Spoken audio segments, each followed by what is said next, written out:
What was that the best race of your year? I always say the best for them in my championships. I always seem to find it when it comes to championships because I strive better on championships. I look forward to championships because it's all about gold medal. After that first 100-meter win, did that take a huge weight off your back that you knew you were back in top form? I wasn't worried about the 100 meters. I know I was in great shape. My legs wasn't feeling 100 meters, but I'm always confident in every race I run.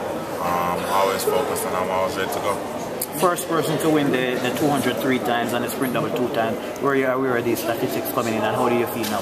No, I learned that on my way coming here. A lot of people kept reminding me, but I'm happy. It's always great for my 200 meters because over the years, 200 has been my pet event personally. I do the 100 for the fans, but 200 is always for me. So for me, I was just happy to know that I can continue dominating and continue doing great. Tell us about the 200 from start to finish. Did you get the start you wanted and did you run a good time? I was going to get an average start. For me, I was glad that Jamili was in front of me because I knew he was going to get a blind because it's quick out the blocks. So he helped to pull me on, and then as soon as I got into my running, I knew I was going to go past him. So it was all about running a fast corner and then coming in straight. I ran to 150, and then my legs started getting tired. So I remember my coach always saying, when you start getting tired, if you continue pushing yourself, you get injured. So I kind of backed off a little bit and got through the line. Obviously, you won a gold medal in that 4x1, but what's still left in your bucket list that you want to knock out in your career? For me, it's just to continue winning, continue dominating, solidify my legend status, and the key thing now is just to continue winning. And that's my aim. And biggest thing is just to go back to the Olympics and to do it again and do something no one has ever done before, and that's to win the 100 and 200 meters 3 times. What's it like to have the speed where you can say, once my legs are tired, I can go? The key thing is always, the corner is always a key thing. If hands down, I'm one of the best corner runners there is out there. I've worked on it for years. So I know that the key thing is to get around that corner first, because when you get into that straight first, you're always in better control. I have tall legs, so I don't have to use up a lot more energy than other guys. So that's what I always do, try to run the corner as fast as possible, then I can control the race how I see fit. When's the last championship race that you worried about losing? For me, I never really go in the championship worry about losing. I always know that when it comes to the championship, I'm always going to be on target, I'm always going to be on right, so I'm always focused on ready to go.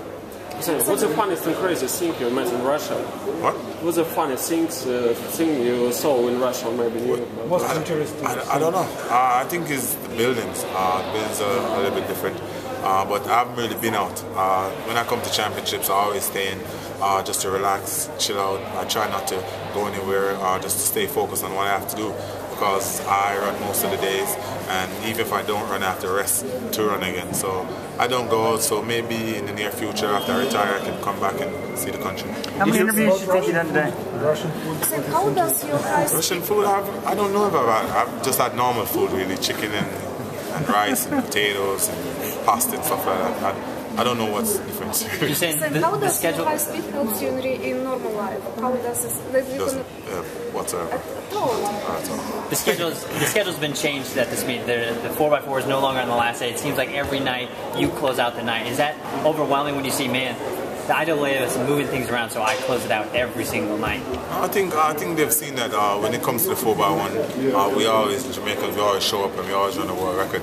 So I think it's always great to finish the show on a world record. So they always give us a chance to try and do that. So that's what we're going to do. We always try to run fast at the end. So hopefully we get the baton around, everything goes smoothly. We'll see what happens. Will you run both rounds? Eh? Will you run both rounds tomorrow? I'm not sure. It's all about what the team determines. The coaches, we don't even know the team right now. But I know I don't normally run it, but if I need to, I will. Today it's English Premier League. It started football, English Premier League. Huh? Today it started. Yeah, and I heard we're up 2-0, so I'm looking. Manchester is looking good. So. Was this a well put together 200? Is it? Yeah, for me definitely. I think a lot of people came out here tonight and they showed the rounds, their PR, they've really shown their talent. And tonight it was a good field. They really came out and dominated. Was focused. All I had to do was just run the corner hard, and that was my focus. You're surprised that we didn't have more sub-20?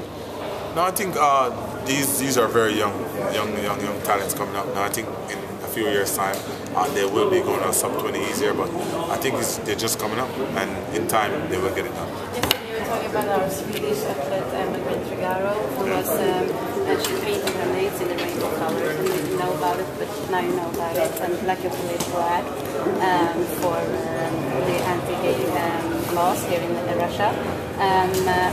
If you would paint your nails, which color would you do? I'll never paint my nails. I'll never paint my nails.